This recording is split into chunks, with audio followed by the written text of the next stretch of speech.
First off, I want to thank the Louisiana Sports Writers Association and the Hall just for this magnificent honor. And yes, I do have one on, Leonard. I actually can count on one hand how many times I've actually wore it. Wore any one of them. That's because I feel like what we did, that's what we did, and it'll take away from everything else that we have. But everybody here, there's a reason why we're here. We've done some spectacular things. Statistically, off the football field, on the field, whatever respective sports we did, we done some spectacular things. But the one thing that I feel like this event is for is to recognize the people that nobody knows about in your life, that actually got you where you're going. And you said 3 minutes on that speech tomorrow, y'all might be playing that piano on me because it took a whole lot of people. God brought a whole lot of people my way just for me to get to where I was, where I needed to be. And those people, I tell you, they've done some magnificent things, directed me in some right paths because, like everybody else, I'm not perfect and I'm far from it. Still learning from a whole lot of people that is still coming into my life. But those people that I'm going to recognize Saturday night is going to be a group of people that's going to be there and that's been with me through my whole career, my whole life. High school coaches, middle school coaches. Hopefully some people from the Patriots come because that's a whole nother family for me. I spent 13 years up there. I couldn't imagine how my career would be right now without spending those 13 years. And I'm talking about after playing football. Because right now I'm coaching high school football, and what I've learned from Coach Belichick and his coaching staff was some of the amazing things that I didn't know about football. God blessed me with an amazing talent. And I thought I knew everything I needed to know about football until Coach Belichick came to the New England Patriots my second year. And for him to flip me inside out about football and what to look for in a football player, what to look for in a football game, different situations in a football game that I never really thought about in my whole career until then. That just made football that much more to me, and that's one of the reasons why I'm here, and I thank you. Kevin, when did you know you were good? When did I know I was good? I answered this question, I think, a couple of days ago. I really didn't. I was having fun. I was watching the Shaq and Dale thing today, and Shaq, he's one of the craziest people I know, one of the funniest guys I know, but he said that one time that he would go to games to play, to get rebounds, to score points, and then he would go in the quadrangle, and just wait for people to say, "Good job, Shaq. Way to go." And he said sometimes, he didn't get everything he wanted. So in the back of his mind, I got to go get about 12 more rebounds. I got to go get about 25 more points. Well, as a competitor, that's why we do what we do. Recognition from our peers. And once again, thank y'all, because y'all are peers. Y'all the ones that selected me to be up here. I know I had the talent, but at the same time, I had to be selected.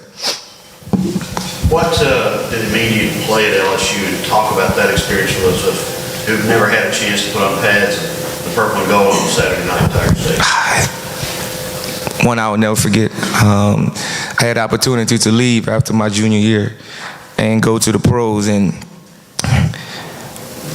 Dr. Karen, our academic counselor, came up to me right before I was about to make a decision. He was like, "Kevin, let me talk to you." And I was like, "Yes, sir."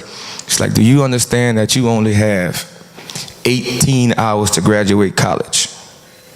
And I'm like, "No, Doc, not 18. And I was like, "Really?" So I went home, talked to my girlfriend, who was my wife now, and I told her about it, and she was like, "Well, Kevin, what you gonna do?" And one of the most important things in my life was my mom, who passed away in 2004. And for me to get my degree would probably mean more to her than anything I've ever done, even getting this right now. I went on and made that decision. I'm going to get my degree because I knew if I don't get my degree now, I'm not coming back to school. It's going to be tough. That's just the nature of the business. It's going to be tough for me. So I went on and did it. We didn't have a good year that year, neither. But I still had fun.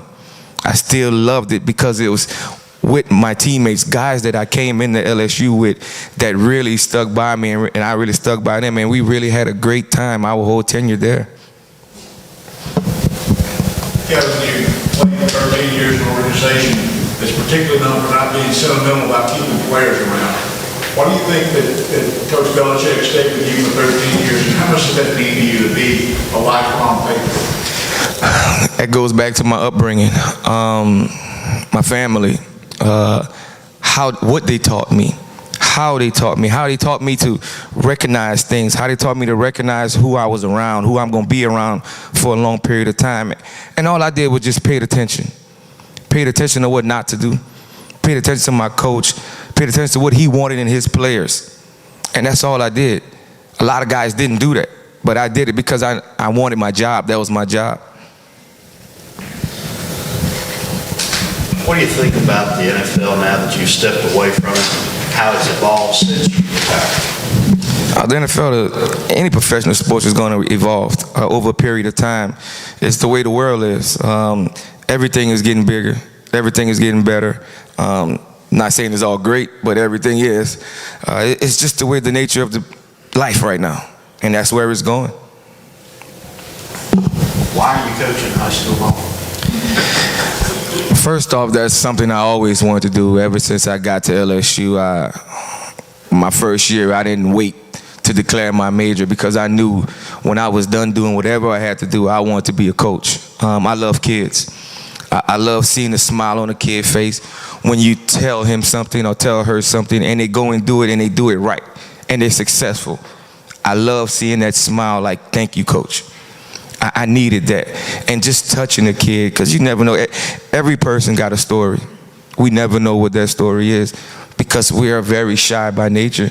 So when you grab a kid and you talk to a kid and you hear that sentimental story that they have, that just melts your heart, especially as a coach, because I had a story. Everybody has one. Kevin, just talk about that, bring back the magic game at LSU, that first game against Auburn. Just talk about that atmosphere in the stadium then. Oh, that was to bring back the magic theme. That was one of the smartest things I think they came up with. You know, they brought a lot of people back to the stadium, and all we had to do was our part: play football, have fun playing football, and do your job. And it was just spectacular that year, that first year.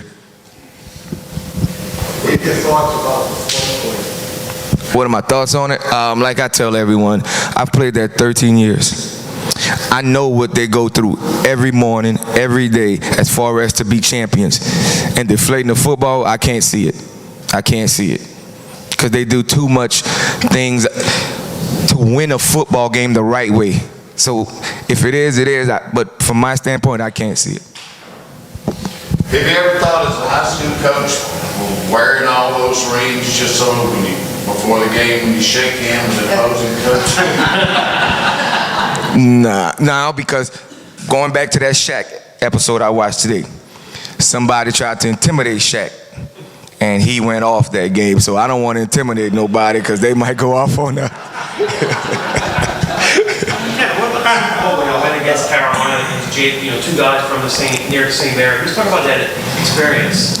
Well, I know from my standpoint, it must have been very crazy back home because we're in our respectable towns where we're playing, but it was real crazy. I'm getting phone calls in Massachusetts about, man, how can I get a sign to put in my yard? I'm like, a sign? What you talking about?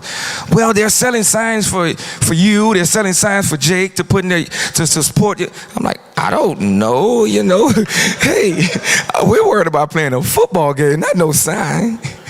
But it was spectacular, knowing Jake, knowing who he is, and Jake knowing who I am. It was just a great honor. It couldn't happen to two better people in the Lafayette area going in the same place and trying to achieve the same goal. Kevin Faulk. Thank you.